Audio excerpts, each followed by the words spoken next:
Welcome to part 140 of Decode Healthcare with Harshal.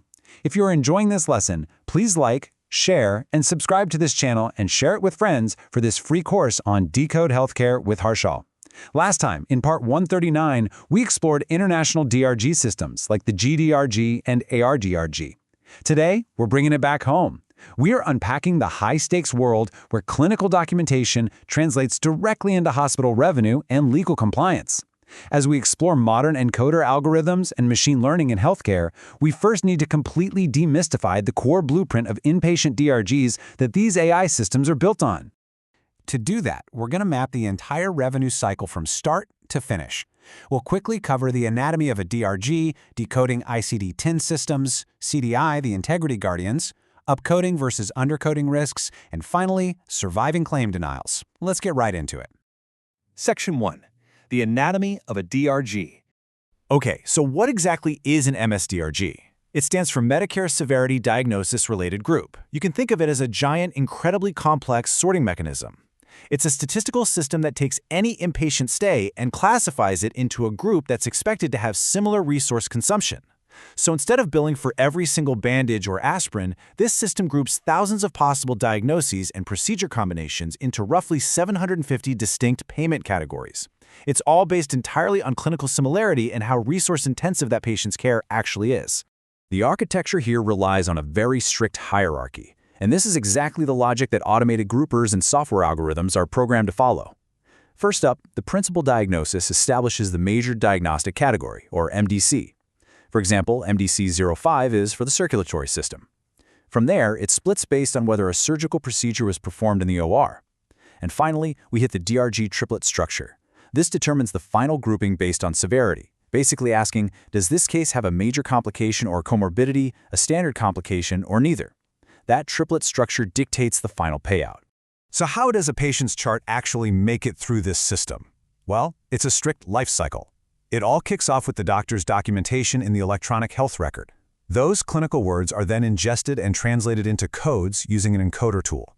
Next, those codes hit the DRG grouper, which is the logic engine that calculates the exact MSDRG and its relative weight. Finally, all that data gets pushed into the automated claim build to be sent out to the payer. It's a seamless flow from clinical care to financial reimbursement. Section 2. Decoding ICD-10 systems. To actually feed that DRG grouper we just talked about, we have to convert clinical language into alphanumeric codes. For diagnoses, we rely on the ICD-10-CM system. These codes range from 3 to 7 characters long, and here's the kicker. Every single character adds a crucial layer of specificity. The first 3 give you a broad category, like diabetes.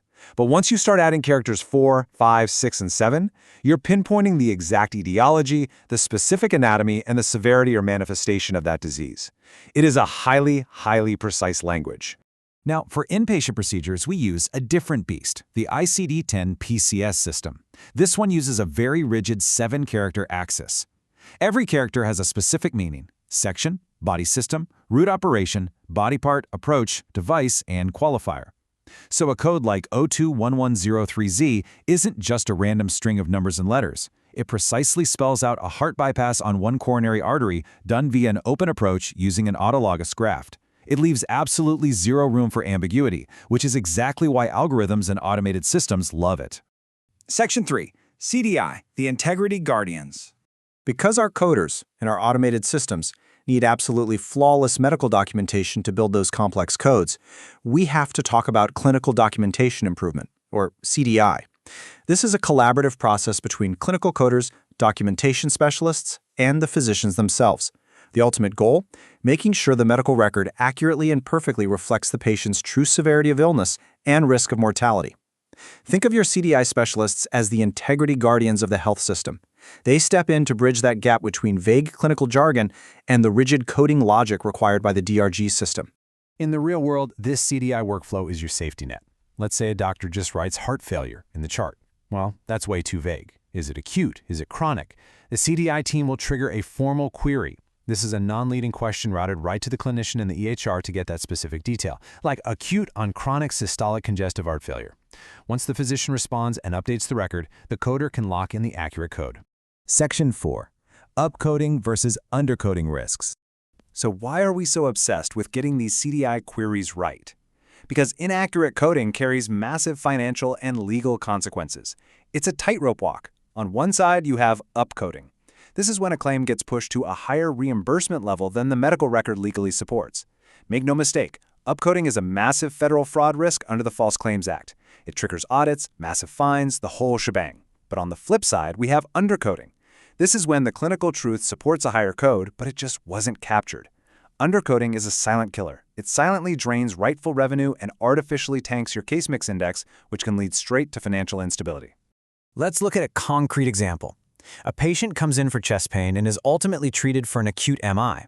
If the discharge summary just lists chest pain and fails to explicitly link it to the acute MI, that's poor documentation. The coder has no choice but to default to a lower-paying DRG based only on the symptom. Boom, instant revenue loss. But with good documentation, the doctor writes acute anterior wall MI and clearly links it to the PCI procedure.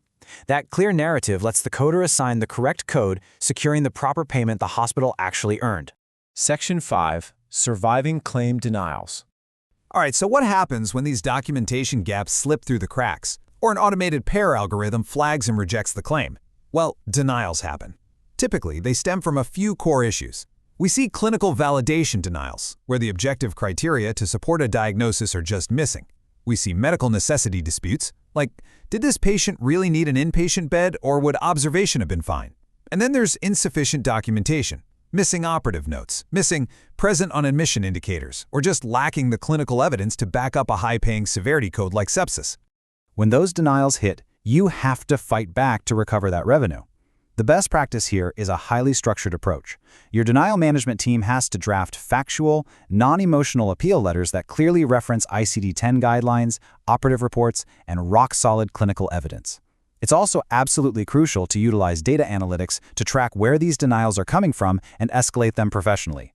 It's really just a strategic process of proving the care you already provided. As we wrap up this lesson, I want you to think about this. Is your hospital's documentation telling the whole story or leaving revenue on the table? Just one missing word in a medical chart can profoundly impact a facility's financial health and compliance. Well, that wraps up Part 140. Join us next time for Part 141, the Capstone Series, Executive Masterclass in IPDRG Auditing, CDI Strategy, and Health System Revenue Integrity. If you are enjoying this lesson, please like, share, and subscribe to this channel and share it with friends for this free course on Decode Healthcare with Harshal. See you next time.